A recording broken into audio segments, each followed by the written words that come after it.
Assalamualaikum warahmatullahi wabarakatuh. Alhamdulillahilladzi tafarrada bihayatihi. Alhamdulillahilladzi tafarrada bibaqaihi. Alhamdulillahilladzi khalaqal mauta wal hayata liyabluwana ayyuna ahsanu amala. Asyhadu an la ilaha illallah wahdahu la syarika lah wa asyhadu anna Muhammadan abduhu wa rasuluh. Allahumma fashalli wa sallim wa barik wa tarham wa tahannan ala abdika wa rasulika sayyidina wa maulana Muhammadin wa ala alihi wa ashabihi wa man tabi'a huda, amma ba'd. Hadaratil afadil sadatil ulama wal habaib al a'izza wa fil muqaddimah sahibul fadilah wal karamah sayyidi syekh al profesor Dr. Quraish Shihab Dima Izzo wal habib syekh bin Abdul Qadir As-Saqqaf hafizahullah ta'ala. Yang terhormat dan yang kami cintai, Ibu Sinta Nuriyah Abdurrahman Wahid dan segenap keluarga besar Abdurrahman Wahid, para tokoh Indonesia. Di sini ada Pak Nuh, ada Pak Mahfud MD, ada Pak Maftuh Basuni, ada Pak Akbar Tanjung, ada Pak Nazarudin, dan banyak sekali. Yang terhormat dan yang mulia para tamu-tamu dari luar negeri, ada yang dari Amerika, ada yang Australia, ada saya lihat itu ada Holland Taylor, ada Profesor Michio Nakamura dari Jepang, para tokoh agama,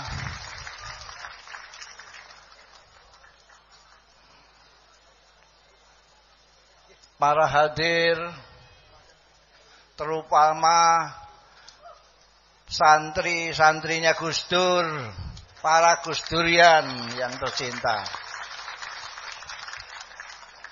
Alhamdulillah wa syukrulillah, saya diperkenankan Allah Ta'ala dapat hadir dalam acara 1000 hari wafatnya saudara kita, guru kita, pemimpin kita, Gus Dur yang ke-1000 hari. Mudah-mudahan kumpul kita, jumpa kita pada malam hari ini mendapat ridho dari Allah Ta'ala. Barokah, manfaat fid dini wa dunya wal akhirah.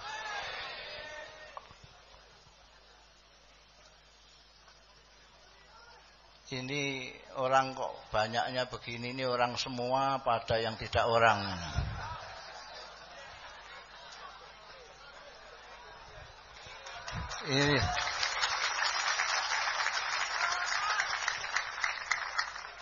Ini orang semua atau ada yang tidak orang ini? Jangan-jangan ada yang sirullah. Ada Kiai Husain, mana Kiai Husain? Saya, entah saya sendiri, entah orang banyak, memperhatikan itu orang kayak Gus Dur ini cuma satu. Cuma satu. Sudah meninggal 1000 hari. Masih orang itu luar biasa perhatiannya dan simpatinya kepada keluarga. Dan itu tidak santri tok. Tidak hanya santri pondok tok. Tok itu saja.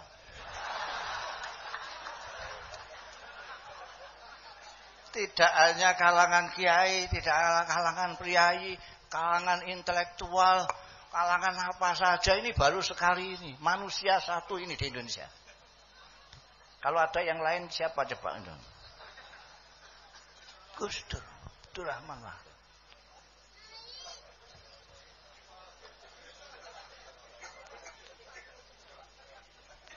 Kiai Maimun Zubair, Kiai Sepuh dari Rembang itu pernah bertanya kira-kira amaliyahnya apa Gus Dur ini kok seperti ini.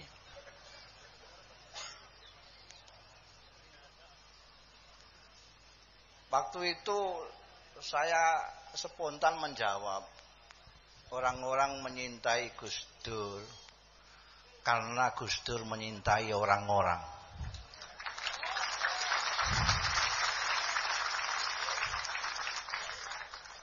Gus Dur itu cuek. Sampean mau senang, mau tidak senang sama beliau. Mau sampean menyintai atau mencaci maki, Gus Dur tetap menyintai Anda. Gus Dur tidak punya musuh. Kalau beliau marah karena cinta. Kok sampean tahu? Saya tahu karena saya teman sepetiduran dengan beliau. Saya dengan Gus Dur itu sama persis. Kurangnya saya satu. Kurang berani. Gus Dur kelebihannya dari saya adalah beraninya itu. Saya itu ya cocok pikirannya beliau itu. Tapi kalau melawan arus saya tidak berani. Kalau Gus Dur tidak peduli. Kalau benar dia maju terus. Dia tidak peduli dipandang jelek oleh orang. Karena yang terpenting bagi dia dipandang baik oleh Allah Subhanahu wa ta'ala.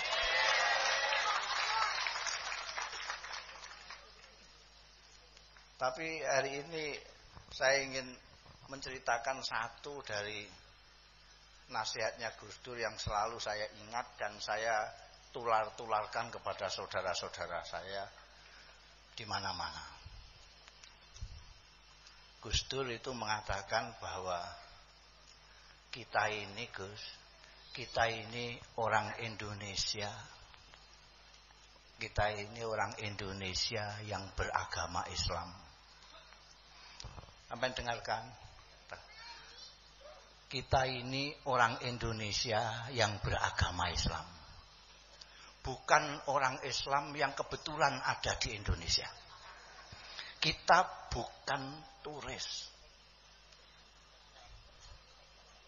Kalau beliau itu kan ngerti bangsa paham-paham nasionalis, marxis, segala macam. Kalau Gus Dur itu, saya kan nggak tahu. Saya bilang, loh, Gus ya tentu saja toh Gus. Kita memang orang Indonesia. Iya. Kita lain dengan misalnya Dr. Azhari. Dia bukan orang Indonesia. Jadi kalau Indonesia rusak ya nggak peduli dia. M-Top bukan orang Indonesia. Lah kalau ada orang Indonesia kok merusak Indonesia, itu yang nggak masuk akal kita.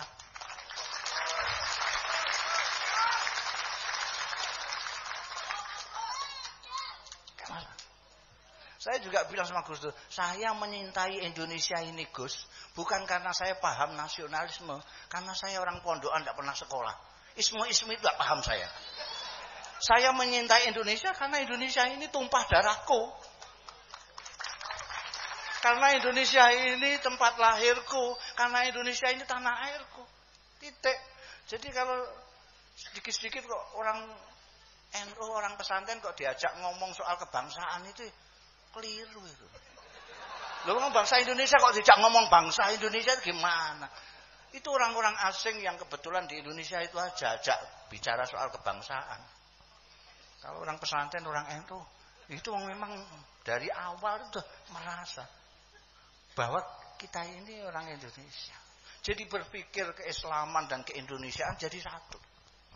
Bahkan Gus Dur melebihi itu. Kan kita sering mendengar ada ukhuwah Nahdiyah. Ada lagi ukhuwah Islamiyah. Ada ukhuwah Watoniyah. Ada ukhuwah Basyariyah. Kita ini baru sampai ukhuwah Nahdiyah saja masih sulitnya setengah mati. Saya nggak mudah. Apalagi kalau Nahdiyah saja belum bisa, apalagi ukhuwah Islamiyah. Kalau ukhuwah Islamiyah saja belum bisa, bagaimana ukhuwah Watoniyah?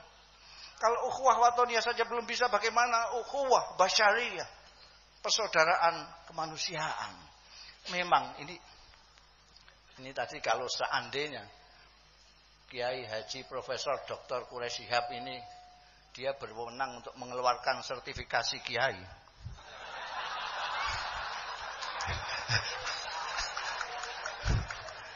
Seandainya itu beliau langsung nomor 1 dikasih Gus Dur.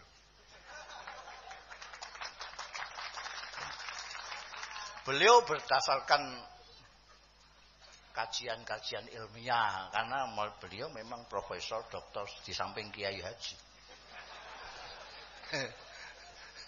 Kalau saya doktornya aja dokter honornya kaos.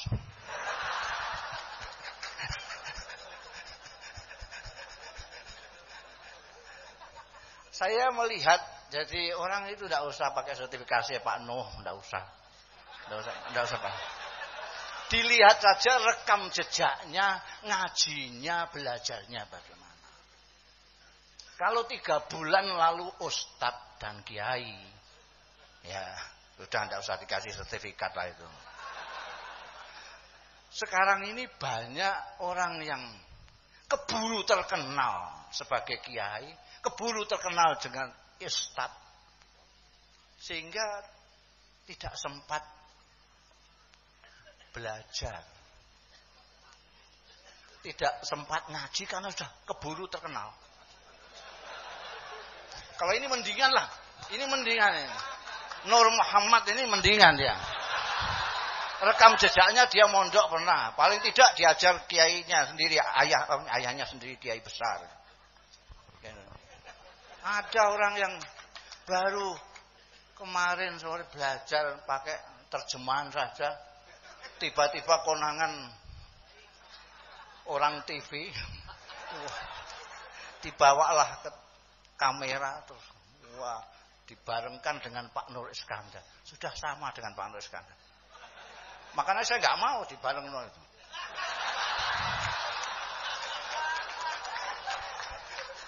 Saya yang jatuh ini, saya ngajinya kemana-mana.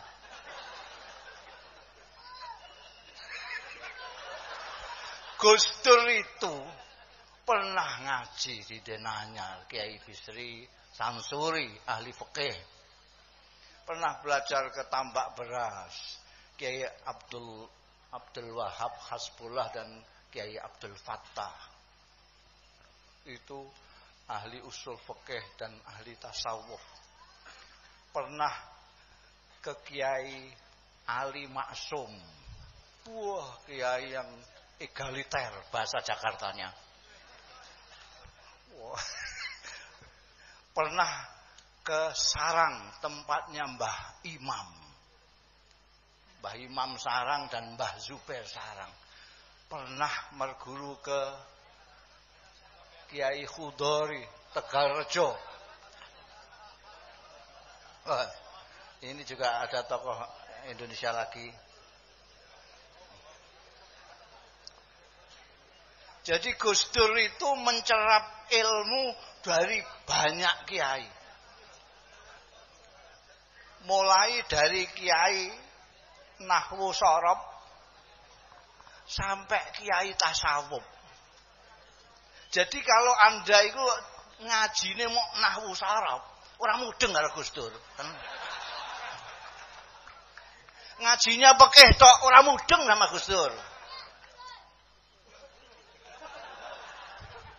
Jadi karena Gus Dur itu ngaji mulai nahwu sorob, fikih, usul fikih, falsafat sampai tasawuf. Sampai puncak. Makanya tadi dikatakan oleh Pak Quraish, banyak yang tidak paham sama Gus Dur.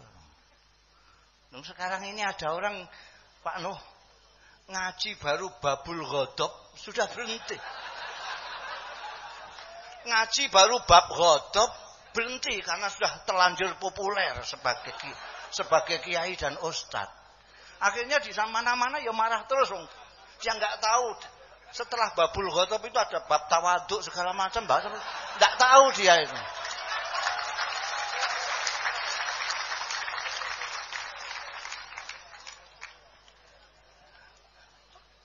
Makanya ciri-cirinya ini ngomong cirinya daripada sertifikasi, lebih baik lihat ciri-cirinya saja. Kalau orang itu kagetan, ada film nggak cocok kaget, ada Lady Gaga datang kaget. Orang yang kagetan itu nggak sempat meneruskan pengajiannya karena terlanjur terkenal. Makanya sampean jangan terkenal dulu lah, ngaji dulu, nanti baru terkenal. Ciri-cirinya orang yang ngajinya belum tutup sudah terkenal, itu kalau ditanya soal apa saja jawab. Itu ciri-cirinya. Ditanya soal apa saja. Soal agama jawab, soal politik jawab, dan jawab terus. Apa saja jawab. Itu tanda-tanda goblok.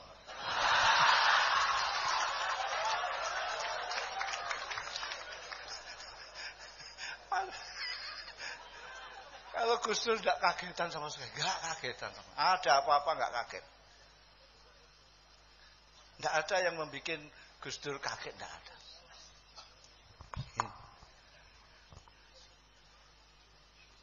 Kalau sampai ingin Gus Dur dari berbagai persepsi, dari segala macam sudut pandang itu sudah banyak ditulis orang. Baru saja ini Kiai Husain menulis Gus Dur, bukunya judulnya Zahid. Jadi dipandang Gus Dur dari segi kezuhudan. Orang di Indonesia kok membahas zuhud. Itu kan bertolak belakang. Itu buku insya Allah enggak payu.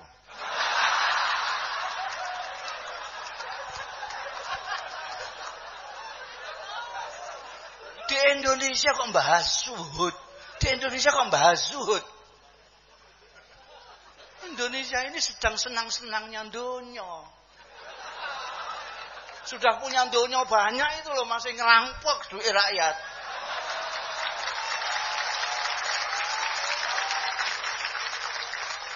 Lah kok didoli zuhud. Wa ma adraka ma zuhud.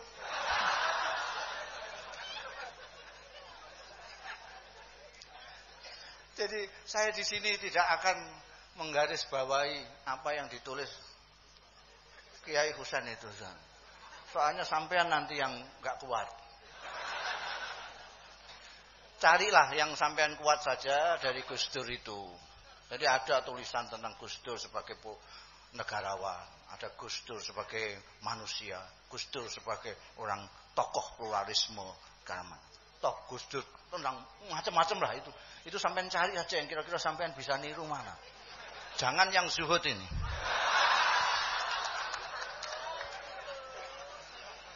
Saya akan menyederhanakan saja.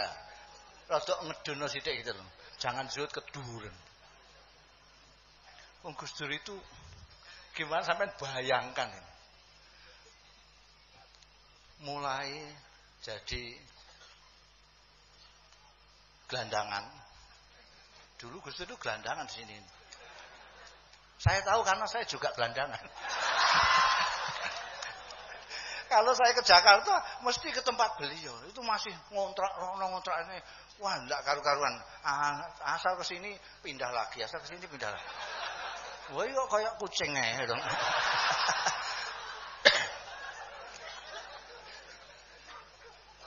Sejak jadi gelandangan di Mesir, Kairo, sampai di Jakarta, sampai beliau jadi pengurus NU, sampai jadi presiden.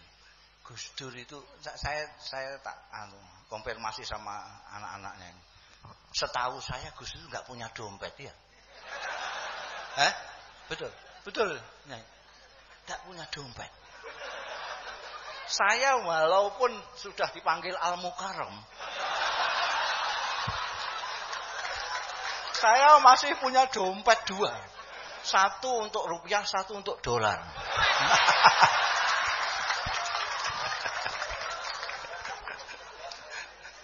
Loh, itu sediaan kalau ketemu orang Jakarta yang duit dolar-dolar tok itu kan ya. Enggak punya dompet. Di RSCM di rumah sakit itu. Kepengin bakso. Utang duit Elisa diri saya. Ya Allah, nangis aku.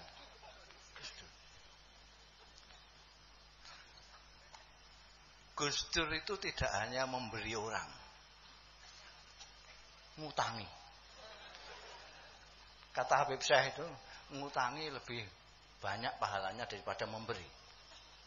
Kenapa? Karena orang yang memberi, yang diberi belum tentu butuh, membutuhkan. Tapi kalau yang sampai ke waktu utang, itu sudah butuh sekali. Lah Gus Dur di atas itu. Gus Dur kan sering diapusi orang, ditipu orang itu. Yang nipu ini mengira Gus Dur tidak tahu. Padahal Gus Dur tahu. Saya bilang, Gus, wong itu karuan nipu sampean kok sampean kasih terus saja. Loh, sampean enggak eling. Itu ngutangi saja. Itu ganjarannya lebih banyak daripada memberi. Apalagi kok sudah sampai ngapusi.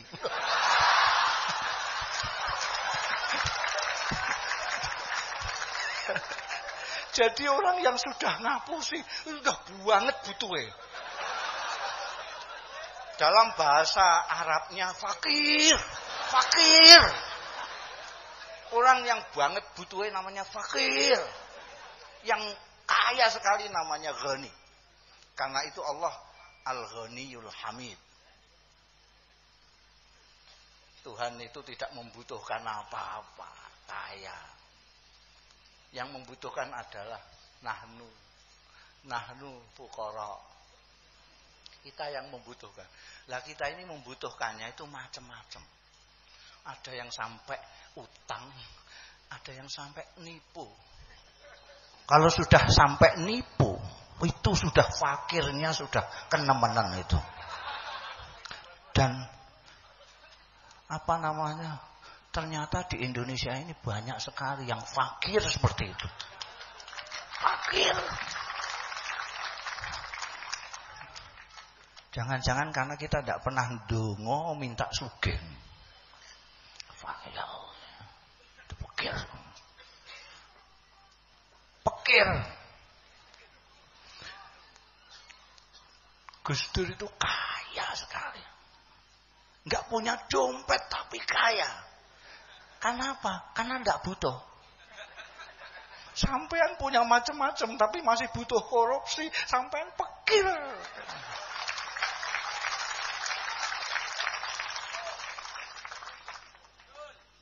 Gus Dur enggak butuh apa? Butuh yaitu kalau kepengen bakso, utang anaknya. Udah, cukup sudah. Padahal saya tahu sendiri tuh. Kadang-kadang ada orang datang tuh bawa tas kresek isinya duit. Saya tahu itu. Tapi begitu saya masuk sudah nggak ada kelas keseknya. Saya tanya, 1000 harinya Gus Dur ini, saya ajak sampean yang ngaku cinta Gus Dur. Mari kita lawan gaya hidup berlebih-lebihan di tanah air ini dengan gaya hidup sederhana. Siap?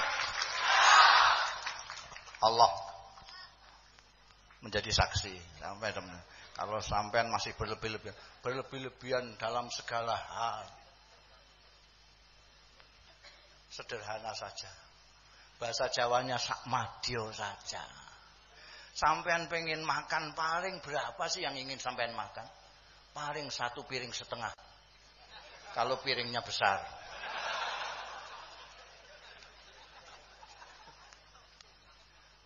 berpakaian.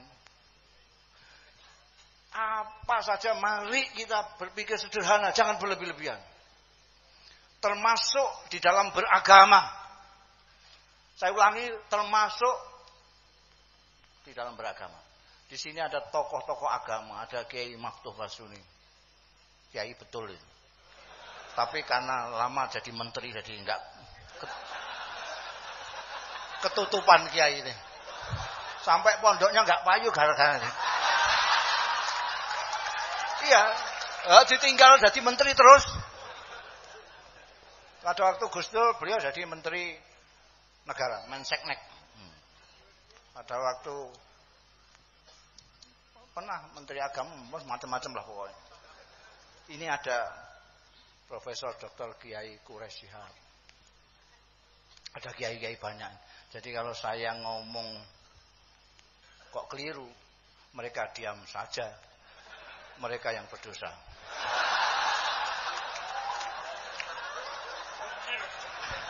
Beliau mengatakan benar semua. Kalau beliau berwenang memberi sertifikasi, saya dapat. Sederhana termasuk dalam beragama. Apalagi ini sebentar lagi bulan Desember tahun depan, ini bulan depan ini. Itu katanya konon kabarnya sudah kiamat. Jadi sampean ini makhluk terakhir kalau betul. Jadi tidak usah neko-neko lah. Jangan berlebih-lebihan.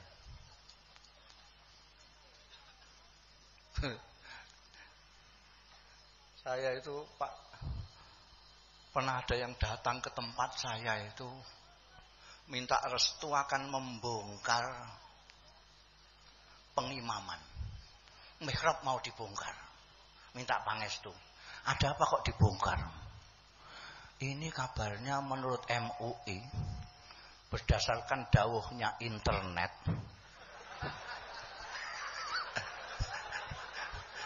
Sekarang ini kiblat itu menceng ke sana.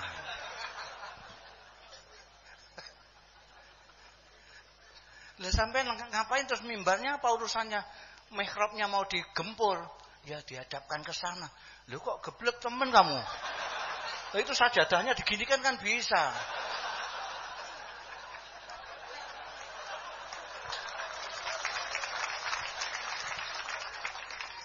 Lagi pula sholat itu punya siapa? Sholat itu miliknya siapa? Miliknya MUI? Miliknya internet? Miliknya Kementerian Agama?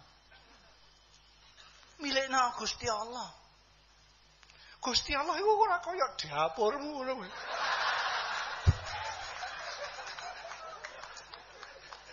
Dia orang itu mengira dia Gusti Allah itu seperti dia. Nek dia enggak seneng berarti Gusti Allah enggak seneng. Kalau dia mangkal berarti Gusti Allah mangkal.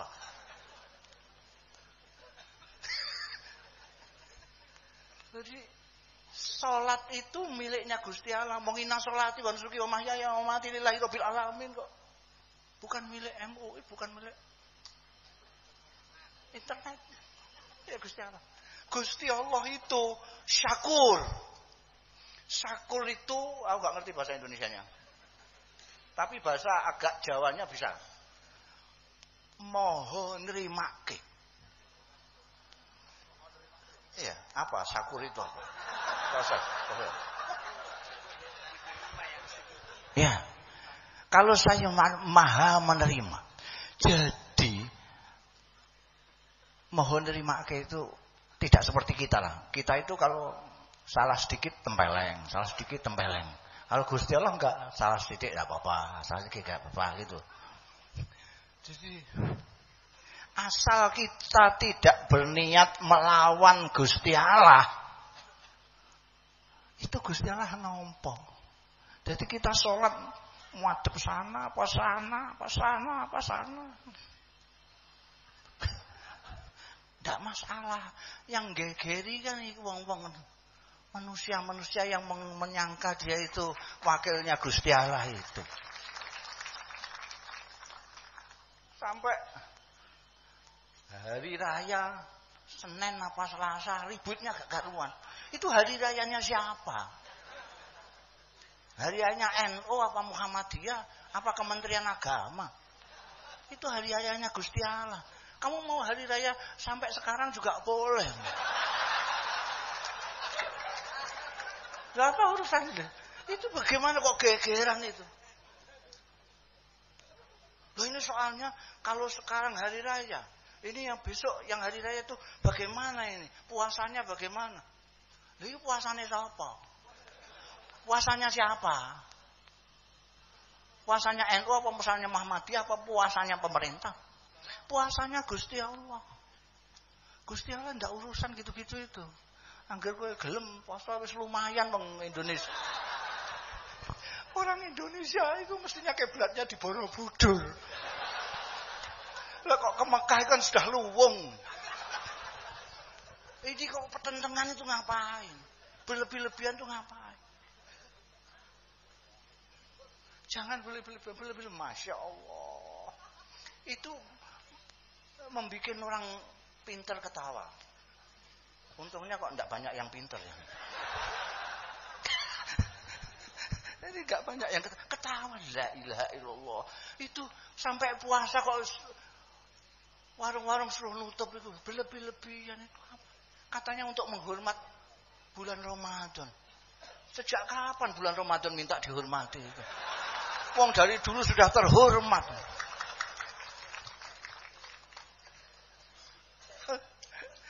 Saya pernah ditanya wartawan, itu bagaimana Pak Gus Musun? Kalau saya lebih baik dibuka semua warung-warung itu. Supaya ketahuan orang-orang ini kuat puasa apa enggak.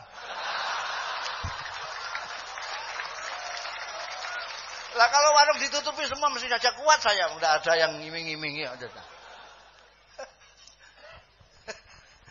Jadi jangan berlebih-lebihan, itu Gus Dur. Maka Gus Dur itu awet. Konsisten dalam berpikir, konsisten dalam perjuangan. Karena beliau tidak berlebih-lebihan. Coba kalau ngotot ya. Wah, enggak sampai. Udah. Enggak ngotot. Kalau sampean mau bisa konsisten, mau istiqomah, mau adil, sederhana itu kuncinya. Tengah-tengah.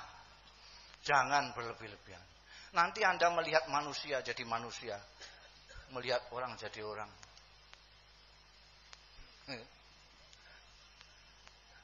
Pada waktu awal-awal reformasi itu saya pernah nulis. Sayangnya orang Jakarta nggak ada yang membaca. Dikira ini sopo mau maca ini. Saya mengatakan bahwa itu awal-awal reformasi. Indonesia ini kalau orang Indonesia tidak dicopoti kepalanya semua, diganti kepala anyar, itu insya Allah sampai kiamat kurang 2 hari masih begini terus. Kepalanya dicopot dulu, diganti kepala anyar, kepala yang baru, kepala yang tidak berlebih-lebihan. Sebab berlebih-lebihan itu yang membuat kita tidak bisa berpikir adil. Kita harus kaji ulang lagi lah. Dicopot kepala itu bahasa ekstrim saya lah. Dicopot kepalanya, ganti kepala baru. Untuk melihat sesuatu dengan kepala yang baru. Kita lihat kembali Allah itu apa sih? Jangan-jangan selama ini kita Allahu Akbar itu tidak tahu segede apa Gusti Allah itu. Atau jangan-jangan kita selalu mengatakan Allahu Akbar, tapi pikiran saya sama sekali tidak ke Allah.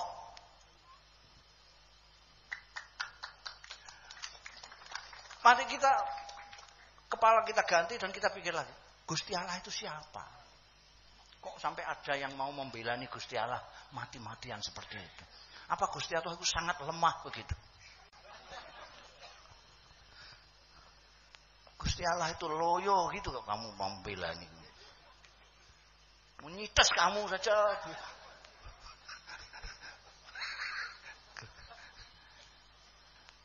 Gusti Allah itu. Ini Mari kita kaji ulang. Ini lisan dilisai Gus Durian ini. Wahid Institut harus juga bakas itu. Gusti Allah itu apa?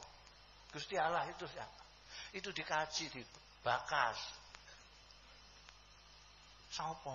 Lah kalau tidak kenal Gusti Allah, bagaimana mau menyenangkan Gusti Allah? Coba sampean pikir. Tidak kenal Gusti Allah, kok mau menyenangkan Gusti Allah? Apa mungkin? Apa mungkin tidak kenal Allah lalu ingin mencari ridhonya Allah, menyenangkan Allah? Sampean mau menyenangkan istri saja, itu kalau tidak kenal, itu berapa? Saking cintanya sama istri. Ini kebetulan ada istri saya. Istri saya itu menyintai saya sebelum ketemu saya. Itu orangnya. Karena dia sudah mendengar berita tentang saya.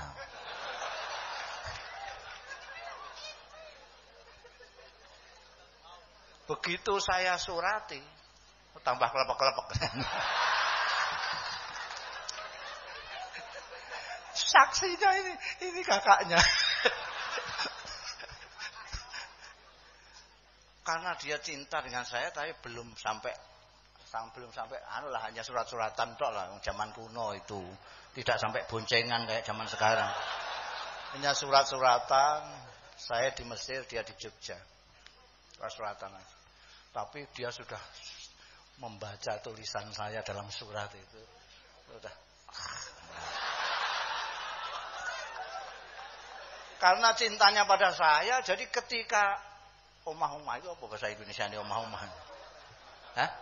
Berumah tangga pertama kali itu, dia sengaja membikinkan apa itu masakan yang luar biasa, opor tau ya?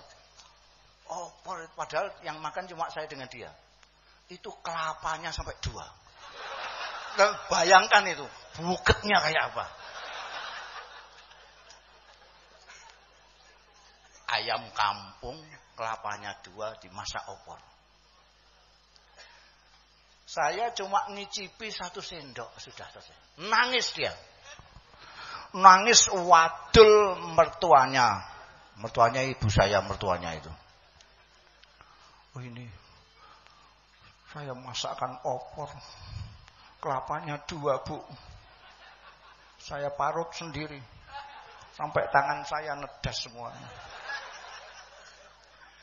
Ini tidak sembarang opor, Bu. Ini resepnya saja dari Femina.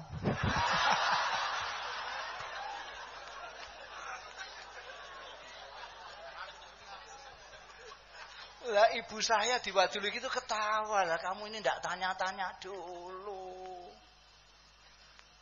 Mustafa itu paling tidak suka dengan masakan yang ada santannya.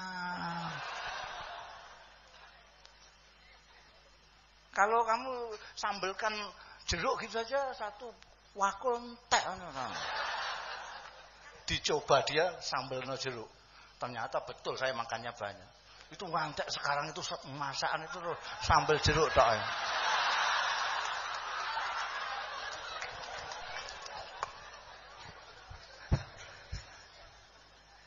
Ini dia mau menyenangkan saya tapi dia tidak kenal saya. Saya enggak. Ada seorang suami menyintai istrinya tapi tidak kenal. Mbah Asal-usulé piye kok seneng kok gak kenal itu. Semangat menyintai ya gebu-gebu. Sehingga istrinya dibelikan rok sepan. Warna merah menyala. Harganya 500 juta.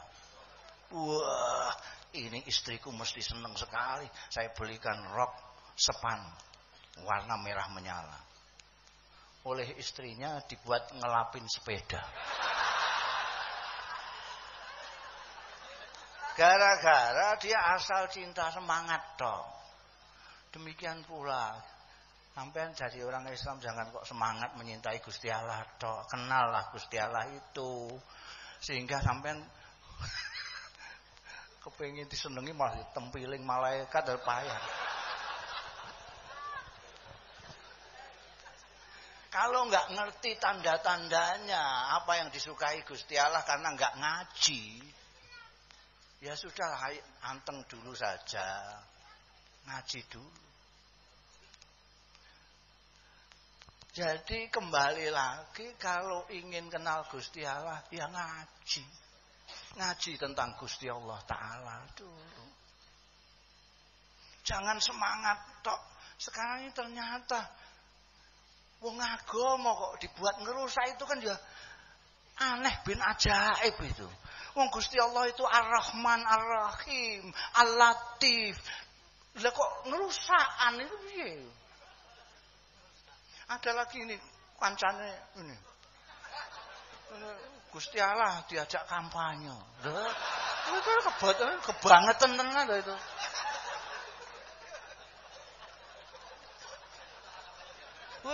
Kurang ajarnya nemen banget. Kurang ajarnya nemen Gusti Allah kok dijak kampanye. Kalau nggak bisa berpolitik ya jangan usah berpolitik lah. Terus diakoni saja nggak bisa dagang apa-apa. Apa nulis buku kayak Kiai Husain. Oh tinggal emangnya Gusti Allah itu ngapain? Suruh bantu partai di Indonesia ini.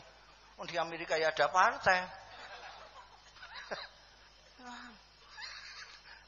Masya Allah.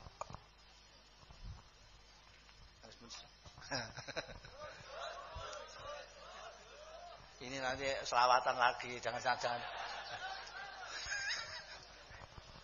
Jadi aku nek diterus-terus itu tambah isin. Saya khawatir ujub. Jadi sekali lagi ini 1000 hari wafatnya Gus Dur. Mari kita jadikan tonggak untuk memulai tenanan sungguhan kita mulai merubah gaya hidup kita, gaya berpikir kita menjadi sederhana. Tidak usah zuhud. Zuhud itu terlalu berat. Bagi Anda sekalian berat sekali. Orang-orang yang sedang senang-senangnya dunia kok disuruh zuhud itu kan ya angel itu. Mau ganjaran orang serapati percaya. Sampean saya kasih uang 100.000. Apa ganjaran 1 truk? Oh, 100.000. Ini kok tidak zuhud itu gimana?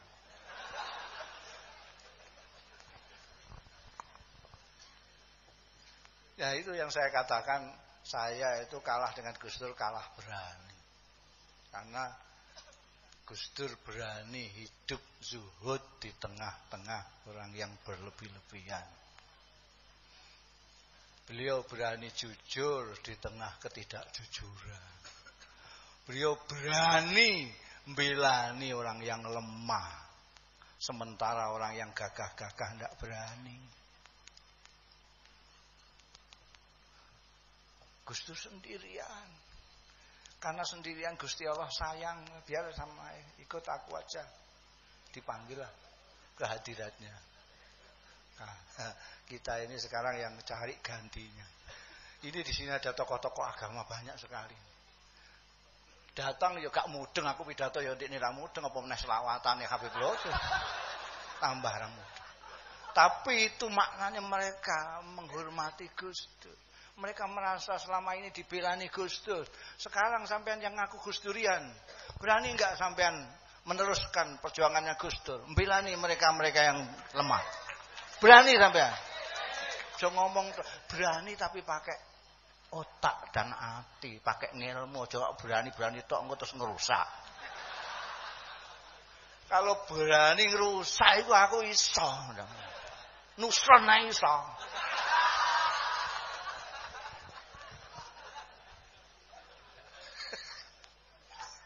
Ini ketua Ansar. Yang saya tunggu-tunggu jawabannya dia berani ya. Orang tegas mau Ansar kok. Ya Allah.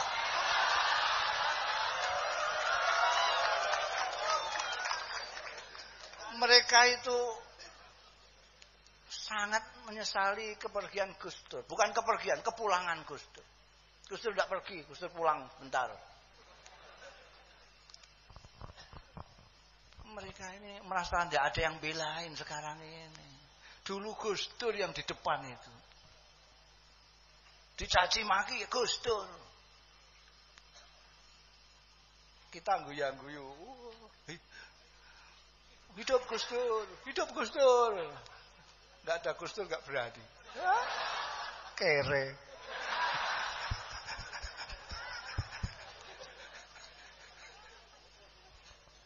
Ya kalau mari kita memulai cara hidup sederhana. Berani tapi pakai ngilmu, pakai otak dan pakai hati. Gus Dur berani bukan ngawur. Gus Dur berani bukan ngawur. Karena dia tahu. Makanya apa pernah Anda dengar Gus Dur main kasar, kekerasan? Padahal bisa. Gus Dur itu bisa sekali. Bisa Pak Akbar. Gus Dur itu bisa. Ini ada saksinya, ini ada orang dekatnya Gus Dur juga ini. Juru bicara Gus Dur, Adi Masar. Gus Dur waktu di Dongkel-Dongkel itu di daerah-daerah sudah siap di mana-mana segini-segini nih. Semuanya siap. Tinggal Gus Dur bilang, berangkat semua. Wassalam Jakarta ini.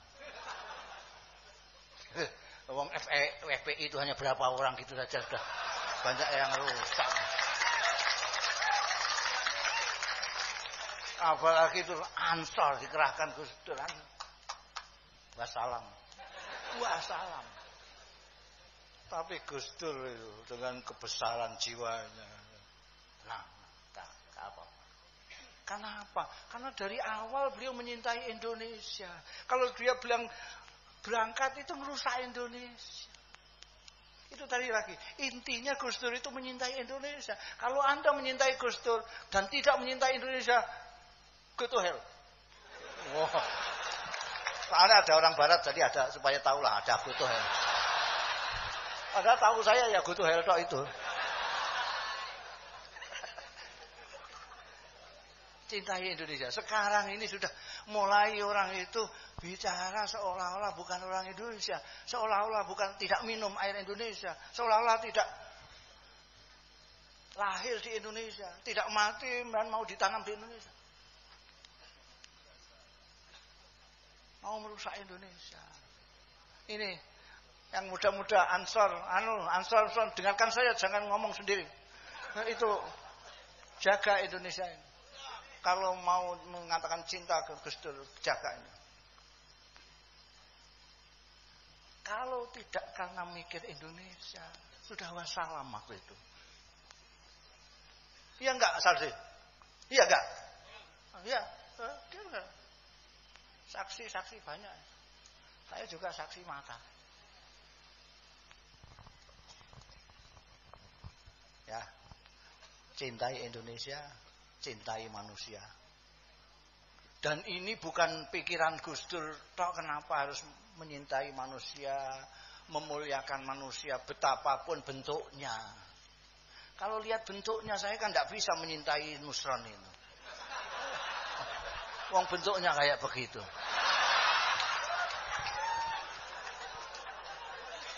Tapi harus menyintai dia saya itu. Bukan hanya karena saya itu menyintai Gus Dur, tapi karena Allah sendiri berfirman, dan itu yang dipegangi Gus Dur. Allah sendiri memuliakan manusia. Walaqad karramna bani Adam. Bani Adam itu manusia, anak cucunya Adam itu manusia. Manusia kaya apapun rupanya itu manusia. Karena itu Gus Dur menyintai dan memuliakan manusia siapapun dia. Wassalamualaikum warahmatullahi wabarakatuh.